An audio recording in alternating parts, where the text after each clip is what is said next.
Hello friends, episode start करने से पहले हमारे चैनल एनिमी क्रिएशन को सब्सक्राइब कर लें और नोटिफिकेशन बेल को भी प्रेस कर लें। एपिसोड की स्टार्टिंग में हम देखते हैं कि जी क्लैन के दो एल्डर्स जी क्वांगकुन और जी ग्वांगनेन ने वूजो पर अटैक कर दिया था, जिन्हें देखकर वूजो कहता है वाओ, जी क्वांगपिंग ने मुझे मारने के लिए दो एक्सपर्ट्स को असाइन किया है। ये देखकर वो दोनों हंसने लगते हैं और कहते हैं कि अगर तुम्हें ये पहले ही पता है कि हम जी क्लैन से हैं तो फिर तुम्हें मारने का हमारे पास एक और रीजन है। इसी के साथ जी ग्वांगकुन और जी ग्वांगनेन वूजो पर एक साथ अटैक कर देते हैं। इस पर वूजो भी अपनी स्वॉर्ड निकाल लेता है और अपनी स्वॉर्ड से इनके ज्वाइंट अटैक को ब्लॉक करने लगता है। फिर वो अपनी स्वॉर्ड से इन दोनों को पीछे धकेल कर इन पर एक स्लैश लगाता है, जिससे वो दोनों थोड़ा इंजर्ड हो जाते हैं और वो दोनों खांसते हुए कहते हैं कि तुम अपनी स्टैंड को हाइड करके रख रहे हो। इस पर वूजो उनकी इंसल्ट करते हुए बोलता है कि तुम तो मुझे मारना चाहते थे, क्या हुआ, बस इतना ही दम था क्या? और कहता है कि मेरे पास 30 बुल्स की स्ट्रेंथ है और बेसिक के क्वाड रेल में कोई भी मेरे जितना स्ट्रांग नहीं है, और जी ग्वांगपिंग ने तो बस तुम दोनों को मेरे एक्सपीरियंस गेन करने के लिए भेजा है।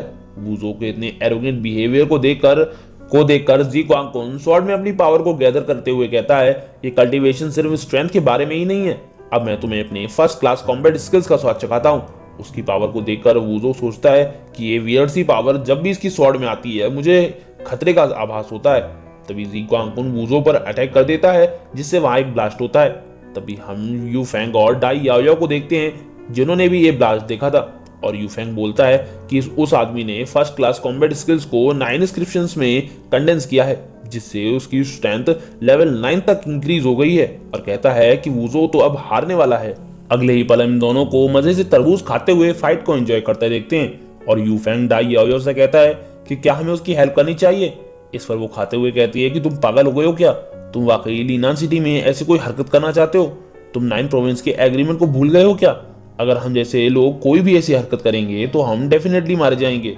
जिस पर वो कुछ कहता ही है कि डाई याओ से बस मजे से शो को एंजॉय करने को कहती है, और ब्लश करते हुए कहती है कि तुम वूजो को जितना सिंपल समझ रहे हो वो उतना सिंपल नहीं है। इधर हम देखते हैं कि जी ग्वांगकुन फिर से वूजो पर ब्लड स्लैश टेक्निक से अटैक कर देता है, जिस पर वूजो भी अपनी पावर को इंक्रीज करते हुए उसके अटैक को ब्लॉक करने लगता है, और उनकी स्वॉर्ड के आपस में टकराने से इतनी पावरफुल शॉक वेव जनरेट होती है जिससे जी ग्वांगनेन भी दूर जा गिरता है। वूजो की इतनी पावर को देखकर यू फेंग भी शॉक हो जाता है, क्योंकि वूजो की पावर उसके ओपोनेंट की pure first class combat skills से मैच कर रही थी। जिस पर डाई याओ कहती है कि मुझे बताने की जरूरत नहीं है, मुझे पता है कि ये स्वॉर्ड इंटेंट है। और फिर यू फेंग से पूछती है कि क्या अभी तुमने उसकी स्वॉर्ड में स्वॉर्ड इंटेंट को नोटिस किया, जिस पर यू फेंग मना कर देता है।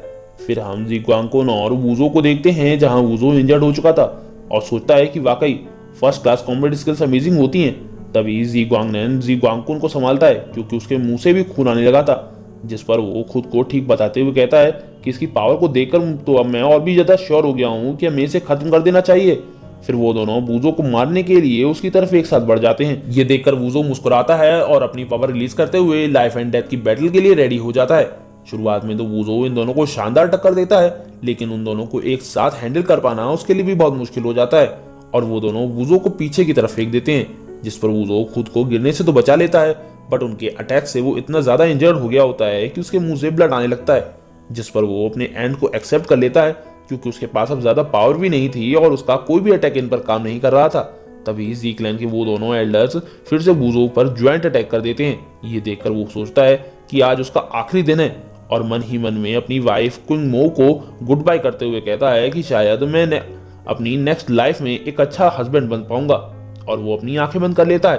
तभी उसे एक आवाज सुनाई देती है और कोई कहता है कि बिना कुछ किए ही चुपचाप खड़े रहना ये बेकार है, मैं बहुत बेवकूफ हूँ।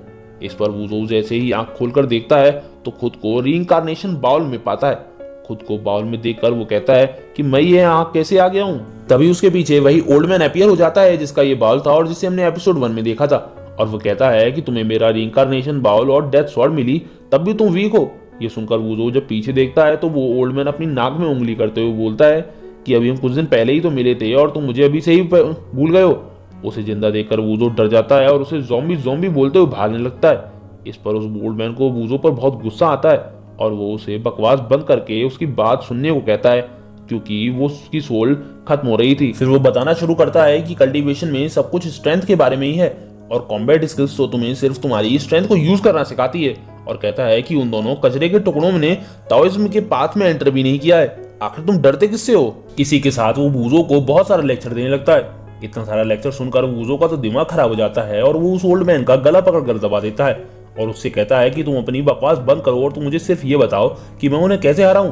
जिस पर वो ओल्ड मैन उसे कुआरा कमीना बोलते हुए उसे छोड़ने को कहता है और फिर वो भी वूजो का गला पकड़कर दबाने लगता है, जिससे वूजो की तो आंखें बाहर आने लगती हैं। और वो ओल्ड मैन बोलता है कि मैंने तुम्हें पहले ही डेथ स्वॉर्ड दी है, वो उन्हें सिर्फ एक ही बार में खत्म कर सकती है, ये बात तुम खुद ही नहीं समझ पाए।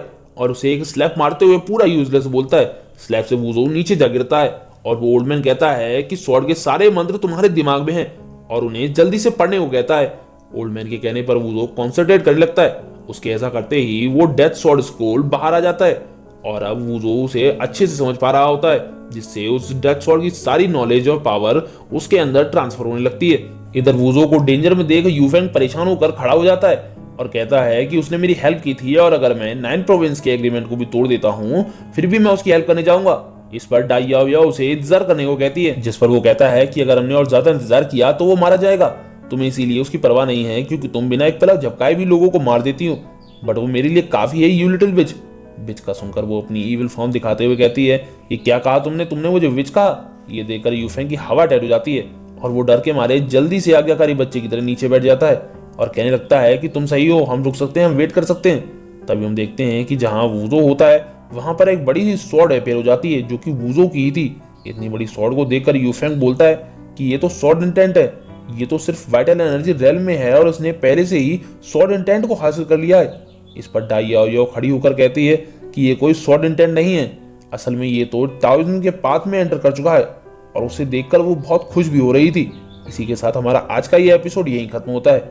वीडियो पसंद आई हो तो लाइक शेयर और कमेंट करना ना भूलें। Thanks for watching.